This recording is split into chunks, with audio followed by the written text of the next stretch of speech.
Last time I spoke to you, I misidentified the episode.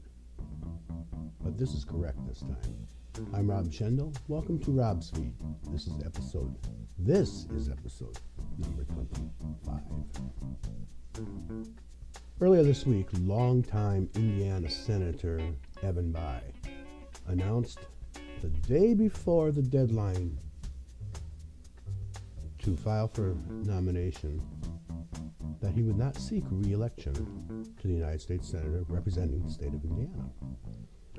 This left the Democratic Party in a lurch because they had less than 24 hours to groom and nominate and submit petitions and all else that goes along with running for office. Left in less than 24 hours to come up with a candidate. And there's been speculation. Oh, I've heard two names now. I've heard John Cougar Mellencamp, the singer, who's got a great record for grassroots causes and labor and small towns and farms, and I've heard of this other guy here, and I'm taking liberties and using the advocate.com, but the headline is anti-gay rep to run for Indiana Senate seat, and it's written by Mr. Kenneth Harvey.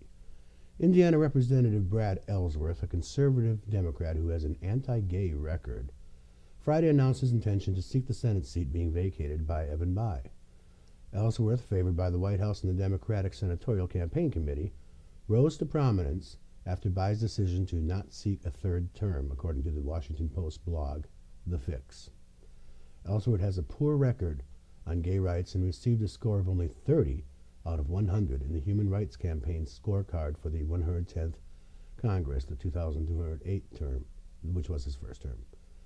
The Human Rights Committee ranked him one of the 10 worst Democratic congressional members.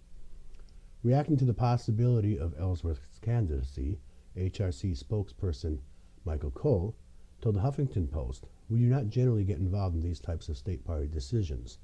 During his 2006 campaign, Brad Ellsworth voiced his support for the federal marriage amendment, making him ineligible for our endorsement. Ellsworth voted against federal funding for stem cell research 3 years ago, voted for federal bailouts of business, voted against the Helping Families Save Their Homes Act, and voted against health care reform. He is as far to the right as you can get for a potential Senate Democrat, Chris Cillizza wrote in The Fix. He's a virtual Parker Griffith, the right-wing Democrat who just switched parties. Well, let's see. All I can say is that it's too late for a primary. So we might have the opportunity to thwart this before it comes to pass. The Democratic Committee, in a couple of months, I'm not sure exactly the date, will have to decide. And that's a committee made up of like 30 people, and they will nominate the candidate to serve as a Democratic candidate for this office.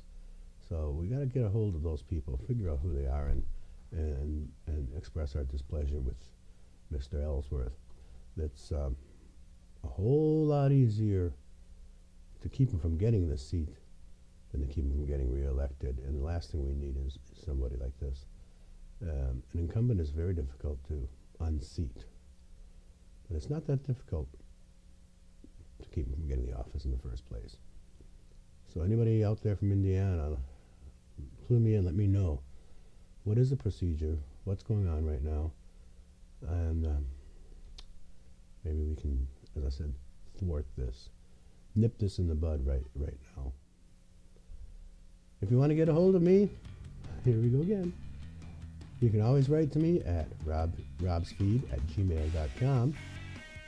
robsfeed@gmail.com. The voicemail hotline for Rob's Feed, area code 206-339-1690. That's 206-339-1690.